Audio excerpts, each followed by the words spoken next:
Good morning students. Welcome to English class for class 11 once again.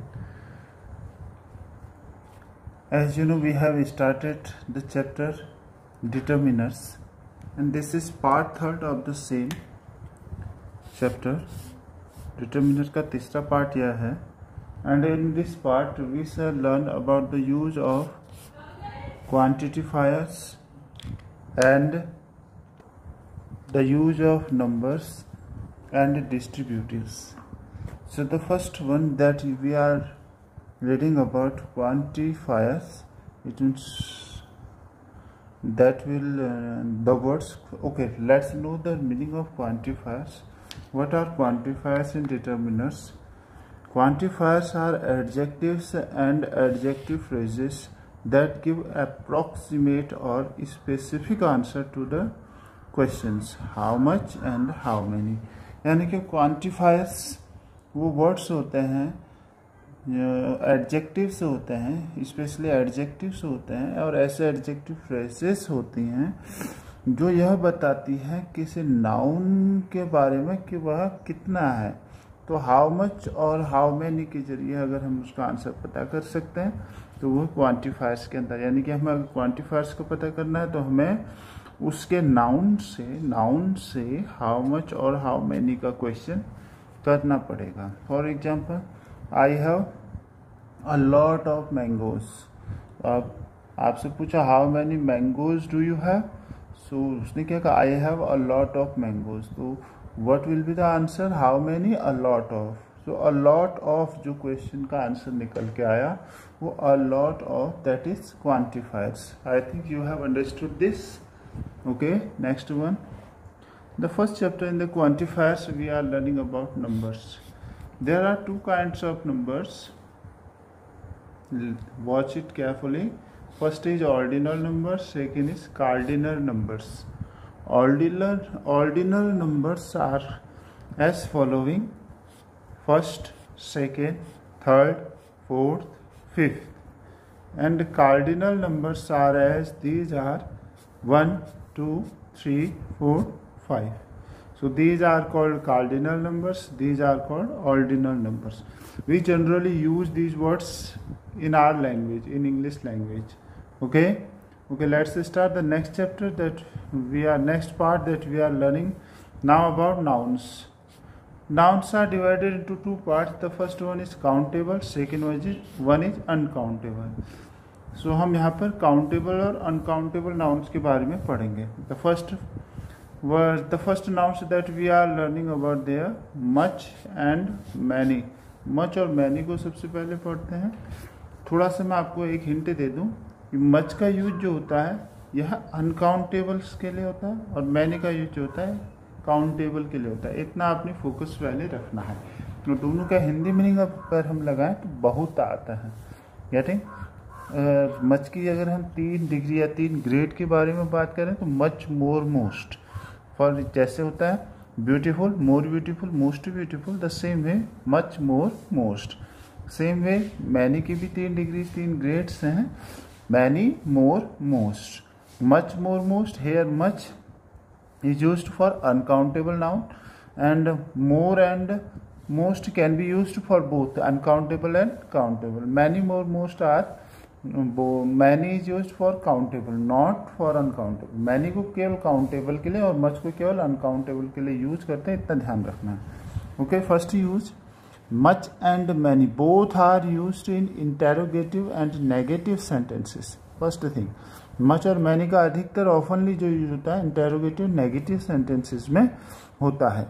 Second things, much and many are used in affirmative in combination with too और so. अगर to और सो का हमें use करना है तो to और सो के साथ हम इसी कॉम्बिनेशन के रूप में दोनों का यूज कर सकते हैं.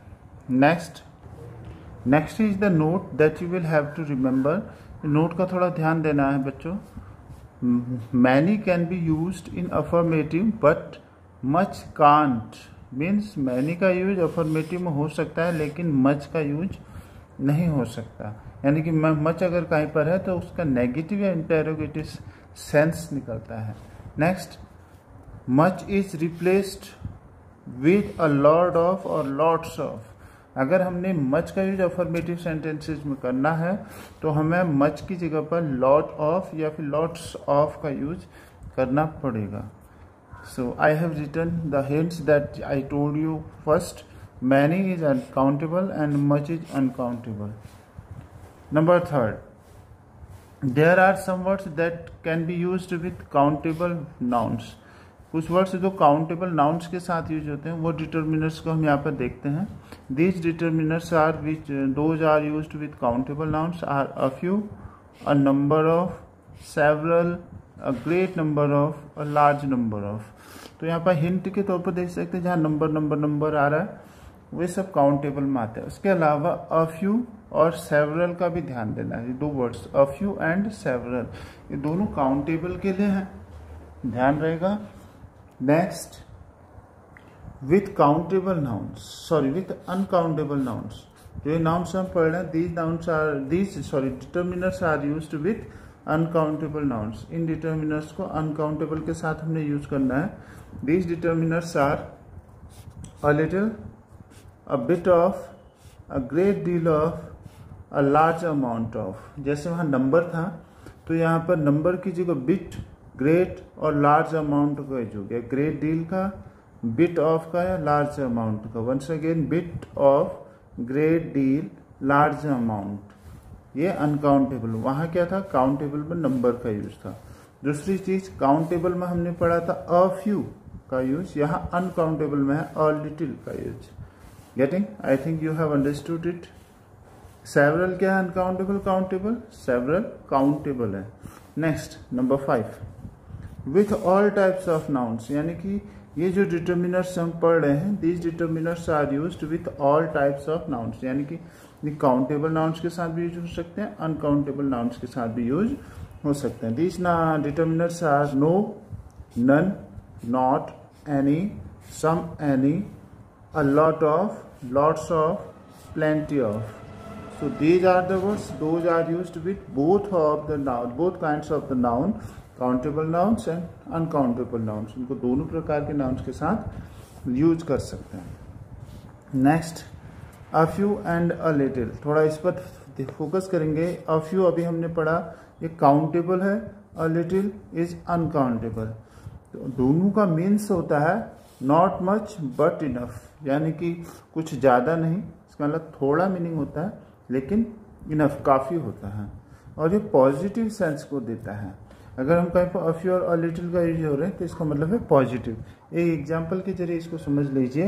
There are a few man on the fields, इसका मतलब कुछ लोग हैं, ज़्यादा तो नहीं है लेकिन काफ़ी हैं जो फील्ड में हैं।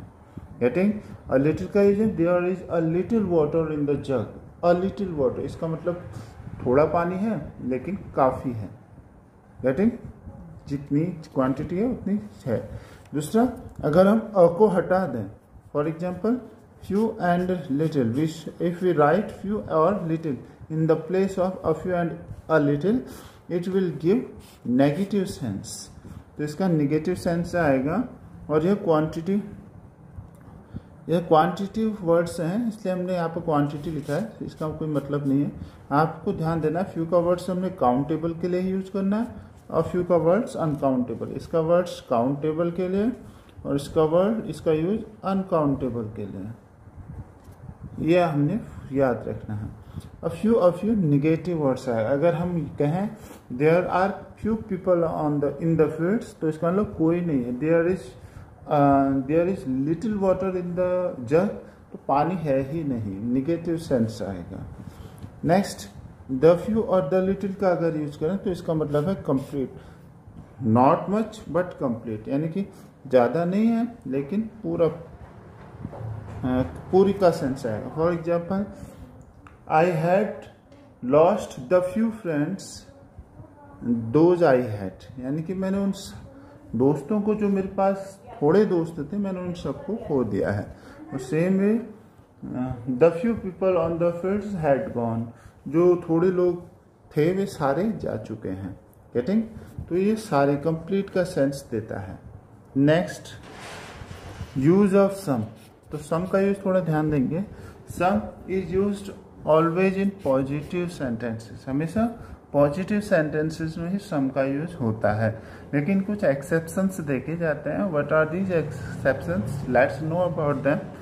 सम is used in interrogative if you know answer और टू आस्क और to offer something. It means interrogative में भी सम का यूज हो सकता है, लेकिन तब जब तुम उसका आंसर जानते हो, जो चीज़ के बारे में पूछी जा रही है या जिस चीज़ के बारे में ऑफर किया जा रहा है।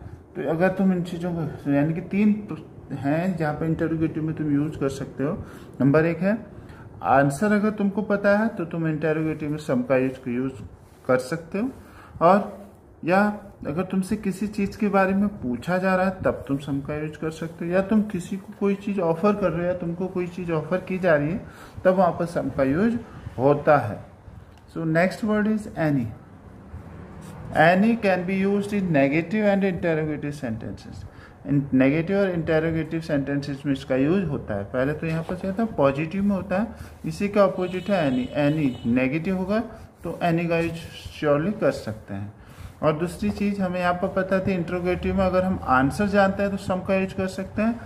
Any in interrogative if you don't know answer, यानी कि अगर तुम आंसर नहीं जानते तो तुम एनी का यूज कर सकते हो। So any is used with not, negative के साथ हमेशा यूज होता है, इसको हम याद रखेंगे। Next, enough. Enough is a words that is used in both of the sentences, negative and affirmative. तो बोथ का यूज नेगेटिव और अफर्मेटिव सेंटेंसेस में हो सकता है। अब बच्चे कहेंगे क्या नेगेटिव सेंटेंसेस, अफर्मेटिव क्या होता है? सो affirmative sentences are those statements where the things whatever is being said is the sense of accepting comes there, यानी कि किसी सेंस को एक्सेप्ट करने, स्टेटमेंट को एक्सेप्ट करते हैं तो वहाँ पर affirmative sentence. If the statements are neglected or if statements are denied or statements are not accepted, those sentences are negative. For example, I am not a serious person. So here this is a negative sentence. I am a serious person, this is a affirmative or positive sentences. Okay, थोड़ा सा हमने एक चीज ध्यान देना है, enough का use किसी भी नाउन से पहले यूज होता है अगर करते हैं। याद रखना, इनफ तभी डिटर्मिनर होता है। Once again I am telling you, listen carefully. Enough is determiner but when it is used before any noun, तब ये क्वांटिफायर नाउन के डिटर्मिनर्स के अंदर आता है। अदरवाइज यह क्या बन जाता है, अगर ये इनफ को हम बिना नाउन से पहले या वैसे ही यूज करें तो यह क्या हो जाएगा, it will be used as adverb of degree, या एडवर्ब ऑफ डिग्री की तरह यूज होगा। For example, there are enough people in the field. Enough people, तो पीपल्स पहले इनफ का यूज आया है तो यह डिटर्मिनर है। और दिस इज इनफ, यहाँ पर enough is not determiner. Getting? I think you have understood this. Okay, next determiners are called distributives. Distributive किसको कहते हैं थोड़ा सा समझ लेंगे। Distributive are those determiners that refer to group और इंडिविजुअल ऑफ अ ग्रुप, यानी कि डिस्ट्रीब्यूटिव को हम उन डिटर्मिनर में काउंट करते हैं जो डिस्ट्रीब्यूट करते हैं। देखो डिस्ट्रीब्यूटिव में छुपा है डिस्ट्रीब्यूट करना, यानी कि बांटना। तो यह या तो ग्रुप को इंडिकेट करेगा या फिर ग्रुप की इंडिविजुअलिटी को ग्रुप करेगा, यानी कि सेपरेट ग्रुप को सीरीज में डिस्कस करेंगे इसमें, या फिर एक ग्रुप के इंडिविजुअल पर्सन को इंडिकेट करेंगे इसके जरिए। तो first we are learning the use of each and every. Each और एवरी का पहले यूज हम सीख रहे हैं। Each and every are always used in singular form, हमेशा सिंगुलर फॉर्म में इसको यूज किया जाता है ईच और एवरी को। ईच का यूज कहाँ हो रहा है थोड़ा सा ध्यान देंगे। Each is used as individual in a group. Group में अगर 10 बच्चे हैं तो 10 के 10 को इंडिविजुअल इंडिकेट करने के लिए होता है। जैसे each of the boys in this class has given mangoes, या mangoes has been distributed to each of the boys. हर एक लड़के को दे दिया गया है, तो यहाँ पर इंडिविजुअलिटी को शो हो रहा है। और every is used to indicate the group को शो करना है तो यहाँ पर एवरी का यूज होगा। जैसे every drum in this fields is leak, इस फील्ड्स में जितने ड्रम रखे हैं ग्रुप में रखे हुए हैं सारे लीक हैं, तो यहाँ पर ग्रुप को इंडिकेट किया है। या एवरी क्लास इज डर्टी, हर एक क्लास के यहाँ पर गंदी हो रही है, तो वहाँ पर ग्रुप को इंडिकेट कर सकते हैं। नेक्स्ट सेकेंड थिंग, देखो हमने दोनों को एक साथ लिखा है ताकि आप इनमें कंपैरिजन करके भी इसको लर्न कर सकते हैं। So next is each is used as in plural nouns, in अलग है बेटा, इन प्लूरल नाउन्स और प्रोनाउंस फॉलोड बाय ऑफ। थोड़ा ध्यान देंगे, यानी कि इसका मतलब है कि ईच को प्लूरल फॉर्म्स में भी यूज किया जा सकता है, लेकिन कब, जब उसके साथ ईच के साथ ऑफ का यूज हो रहा है।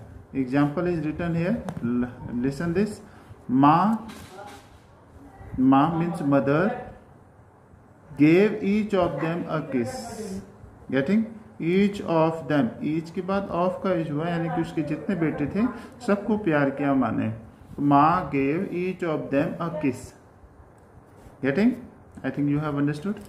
इसी का थोड़ा नेगेटिव याद रखें, इसी comparing every can not be used as the each, इसकी तरह एवरी का यूज नहीं हो सकता, यहाँ पे एवरी ऑफ देम यूज नहीं हो सकता, each of them he use होता है। Getting, next thing that you will have to remember here, each and every both can express different points in a series, especially with time expression। यानी कि अगर हमने किसी सीरीज में different points को express करना है तो ईच और एवरी किसी के भी जरिए हम उस पॉइंट्स को सीरीज में एक्सप्रेस कर सकते हैं, लेकिन वो एक्सप्रेशन टाइम एक्सप्रेशंस की तरह होगा। फॉर एग्जाम्पल,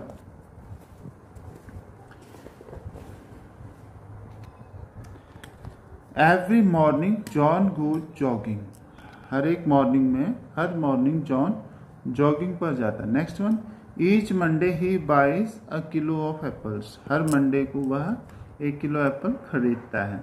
तो ईच मॉर्निंग, यानी कि ये सीरीज है, एक भी मॉर्निंग नहीं छूटता है, तो each morning, every morning, getting, every morning John goes here, और each Monday he buys a kilo, तो ईच की जगह यहाँ पर एवरी और एवरी की जगह ईच हम यूज कर सकते हैं। Getting you, because both of the words, both of the determiners can be use to express different points in a series, specially to indicate the time. Getting, यहाँ पर time को show कर रहे हैं।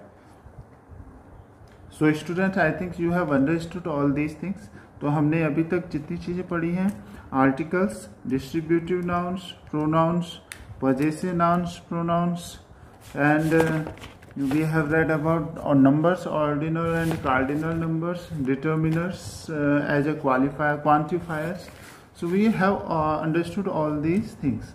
तो 2-3 पॉइंट्स और बचे हैं। In next video I shall try to complete your this chapter. So I wish you all will understand this. If you have not understood, अगर नहीं समझे हैं तो आप इसे एक बार और देखिए वीडियो को, you will surely you will understand every points. अगर आपने 2 या 3 बार इसको देख लिया, मेरे ख्याल से आपको याद भी हो जाएगा। Okay, thank you, have a nice day.